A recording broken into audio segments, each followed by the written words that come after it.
gabi po, Luzon, Visayas at Mindanao at sa lahat po ng nanonood sa buong mundo ng Pinoy Mano-Mano Celebrity Boxing Challenge. Dalawa na lang ang natitira sa 8 orihinal na katunggali dito po sa ating palatuntunan. At ngayong gabi, isa lang ang tatanghaling hari ng ating ring dito sa Pinoy Mano-Mano. At dahil nga po espesyal ang gabi nito, hindi lang isa, hindi lang dalawa, kundi 3 laban ang ating mapapanood ngayon, Dennis. Kaya sabi mo nga kasama ngayon, Night of Undefeated tayo ngayon. Bukod sa ating finalist, yung ating main event, si John Hall, another undefeated fighter, magbabalik. Mga kalaban niya, hindi celebrity, pero celebrated fighter. Dating Olympian, Asian Games gold medalist at Athlete of the Year, si Reynaldo Galito, talaga amateur fighter na. Yung kanyang mga kalaban. At before that, dalawang mga awit ang akit ng ring. Hindi mo para kumanta ng national anthem. Magbo-boxing din po sila mga kaibigan. Chad Peralta, na kung tawagin ay The Big Kid, against Joey Formaran. Sino yun? Si Black Jack. Kilala nyo, siya yun. Alright mga kaibigan, bago po lumalim ang gabi, umpisahan na natin ang una sa 3 laban na mapapanood ngayong gabi sa Pinoy Mano-Mano, Peralta versus Formaran. Let the best boxer win.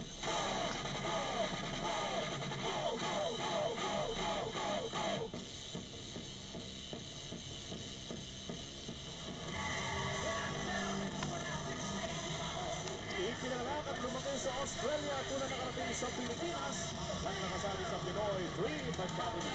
Subulong na rin ilang sport tulad ng baseball, football at tennis, pero boxing lang ang gusto niyang sport kahit hindi pa siya napapasabak sa away sa buong buhay niya. Yan mga kaibigan, si Chad Peralta. Hindi to biru-biruan ha. Totoong suntukan to.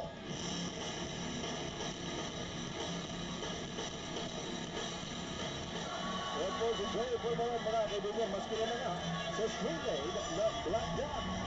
Lumaki po si Joey sa Zambales kung saan natuto siya ng kickboxing mula sa mga American servicemen na nakabase sa Subic. Pinagmamalaki niya ang kanyang black roots at black music tulad ng hip-hop, blues, soul, R&B at reggae na madalas naman ng kanyang repertoire.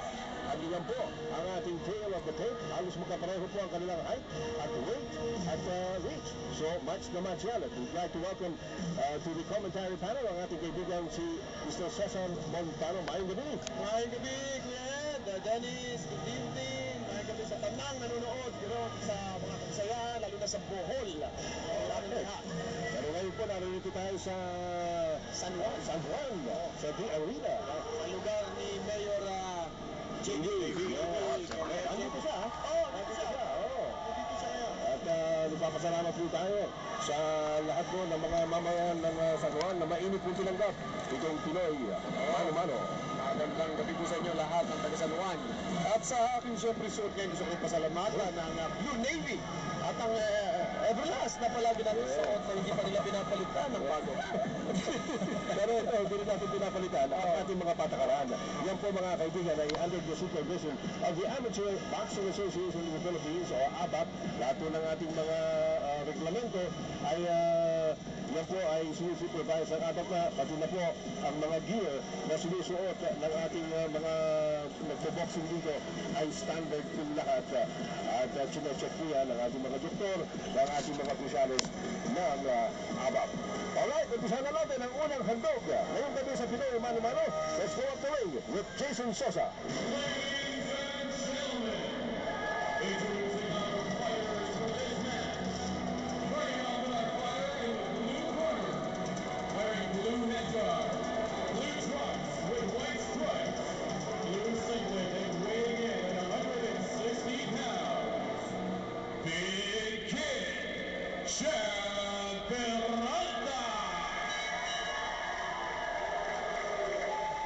And our fighter in the red corner, wearing red headguard, red trunks with white stripes, red singlet and weighing in at 158 pounds.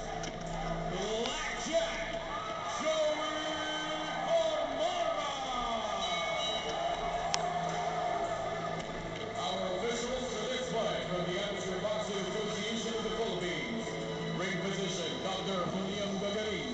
The jury, Jesus San Esteban, Mario De Guia, and Rogelio Fonseca.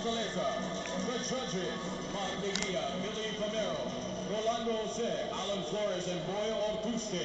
And the man in the middle, out of accredited, Mark Avalos. Referee, Chad Joey. Laban na! Interesting, ito si Blackjack kickboxing pala ito. Oo. Akala ko talaga kumakanta lang ito eh. Oo, marunong pa lang ng kickboxing ito. Natuto siya sa mga American Service. Maganda yung job ni Peralta, kaliwa. Oo.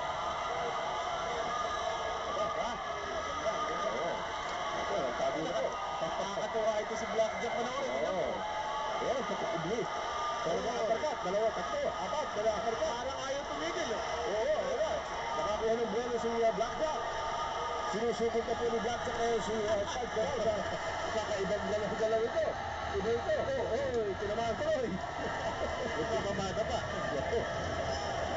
Ano ito? Mahirap magbirugo sa loob ng ring, ano? Lalo na seryoso yung kalaban mo. At ako pa na yung pagpupunta sa Alam niya. Oo. Ito na, si Chad Peralta naman nga umatake. Parehong nagkakasamaan, ha? Itong dalawang ito. Make no mistake about it. Bagamat under fire lamang natin ito. Naku, hindi na sabihin lang, ano? Dahil, sabihin pa rin. Tumalikot. Oo, Sa amateur yun. Ayan. Pinakabawal po. Ano ang tatamaan ng right straight, no?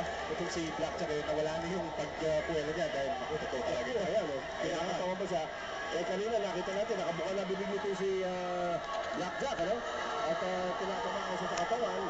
Pero yung ano, from that crouching stance, yung nakatago siya sa likod ng kanyang mga kamao, biglang hindi sumusuntok ito si Blackjack, kaya hindi mo rin malaman eh. Oo, kumakounter ito si Blackjack. Tapos napapansin ko dito, pareho nang malapit maubusan ng hininga ng dalawa. Round 1 pa lang ito. Round 1 pa lang ito kasi talagang parang binuhos ka agad nila sa unang salpukan. Oo, walang facing dito. Hey! Ito na, makatake si Chad Peralta. Ayan, binilangan na. Pero yun na sa neutral corner sa binilangan.